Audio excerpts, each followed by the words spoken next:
Hey, voici Hamid. Hamid est le responsable marketing chez LG. Hamid est le meilleur manager dans son domaine.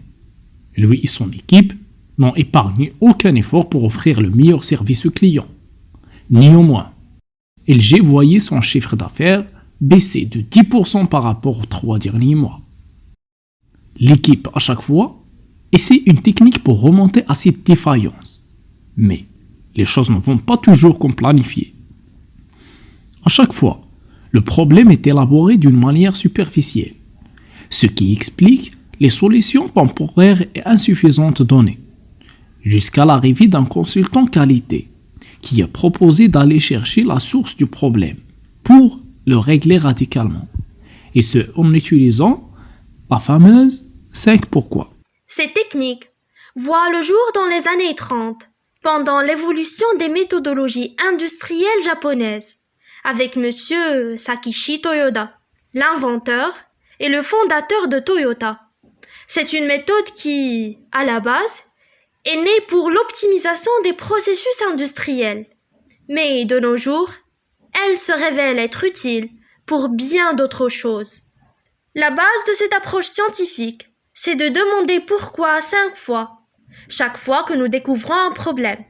En répétant pourquoi à 5 reprises, la nature du problème, ainsi que sa solution, devient évidente et claire, Taishi Ohno déclare.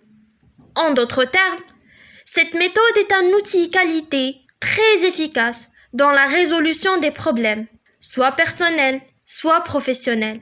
Elle permet d'identifier les causes fondamentales d'un dysfonctionnement ou d'une situation problématique, afin de pouvoir proposer des solutions efficaces et définitives.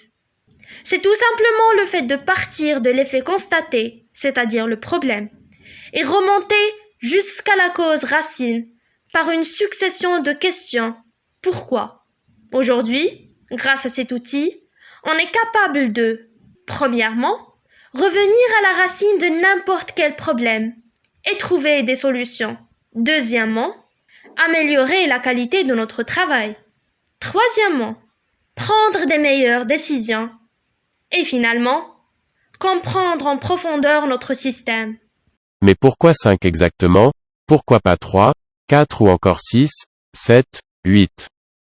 Parce que, évidemment, les chercheurs ont prouvé dans les faits que 5 pourquoi sont généralement suffisantes pour arriver à la cause première, vu que, d'un côté, trop de pourquoi indique une analyse trop poussée ou une problématique trop large. De l'autre côté, pas assez de pourquoi indique une analyse insuffisante ou une problématique trop précise. D'accord, mais disons qu'on s'est mis d'accord d'adopter ces techniques pour notre cas. Comment faire? C'est assez simple. D'abord, commencez par former une équipe. Notez qu'il faut réunir une équipe d'experts de différents services pour pouvoir profiter de plusieurs opinions uniques et différées et recueillir suffisamment d'informations pour prendre une décision éclairée. Puis, il faut définir le problème, énoncer le dysfonctionnement de votre système d'une manière très claire avec votre équipe pour pouvoir définir l'ampleur du problème que vous allez examiner. Et n'oubliez pas de rester aussi précis que possible dans cette étape. Ensuite, commencez le vrai boulot. Demandez pourquoi. Il faut absolument pas poser trop de questions pourquoi, puisque vous pourriez recevoir des tonnes de suggestions déraisonnables, ce qui n'est pas le but. Au lieu de ça, concentrez-vous sur le fait de trouver la cause profonde. Parfois, il peut y avoir plus d'une cause profonde. Dans ces cas, l'analyse des 5 pourquoi rassemblera à une matrice avec différentes branches. Dès lors, notre travail va se répéter dans chaque branche. Et enfin, prendre des mesures. Une fois là où les causes profondes sont détectées, il est temps de prendre des mesures correctives. L'équipe doit se réunir pour discuter et trouver la meilleure solution. Après un certain délai, l'équipe doit à nouveau se réunir et vérifier que les mesures ont eu un impact positif. Si ce n'est pas le cas, le processus doit être répété. Maintenant, revenons à notre cas. Mettons tout ça en pratique. Dis-moi Hamid, pourquoi votre chiffre d'affaires est-il en baisse de 10%? Parce que on a réalisé moins de ventes sur les 3 derniers mois. Pourquoi vous avez réalisé moins de ventes? Parce que notre produit LG Swing 5G s'est moins bien vendu. Pourquoi ce produit se vend-il moins bien? Parce que plusieurs clients réclament que l'écran rotatif ne marche pas correctement. Et pourquoi l'écran ne marche pas correctement? Parce qu'il a tendance à se casser facilement. Pourquoi elle se casse facilement? Parce que le matériel de sa fabrication est un verre trop fragile. Donc voilà, vous voyez bien que l'une des causes principales de votre baisse de vente en marché réside précisément dans le type de verre utilisé pour l'écran de ce produit, LG Swing. La solution la plus évidente, c'est d'utiliser un autre type de verre. Aussi, n'oubliez pas que, parfois, les 5 pourquoi peuvent aboutir à d'autres cheminements de questions en répondant différemment à la toute première question. Cela permet d'éradiquer différentes causes d'un même problème. Voyons une autre scène. Hamid, pourquoi votre chiffre d'affaires est-il en baisse de 10%? Parce qu'on a eu plus de 8% de retour sur nos produits. Pourquoi vous avez ces retours? Parce qu'on a eu un retard de livraison. Pourquoi vous avez eu un retard de livraison? Parce que le processus de l'emballage prend plus de temps que d'habitude ces derniers mois. Et pourquoi ce retard de l'emballage? Parce qu'on a eu des chutes techniques dans certains robots qui font ce travail. Pourquoi vous avez eu ces chutes techniques? Parce que le responsable maintenance était en congé. Voici une deuxième cause principale du même problème, la baisse de vente en marché. La solution cette fois, c'est de recruter un nouveau responsable. Remarquez bien que, parfois, les causes peuvent être surprenantes, inattendues et très loin de ce qu'on a imaginé au début. La méthode des 5 pourquoi ne s'arrête pas là. Il est possible de l'allier avec plusieurs autres méthodes, et spécialement la méthode des 5M, afin de s'assurer que l'ensemble des causes possibles ont été identifiées. Les 5M sont la main-d'œuvre, le moyen, la méthode, la matière et le milieu. Ainsi, à chaque question pourquoi, il convient de se poser les questions suivantes, les unes après les autres. Y a-t-il des causes qui concernent la main-d'œuvre?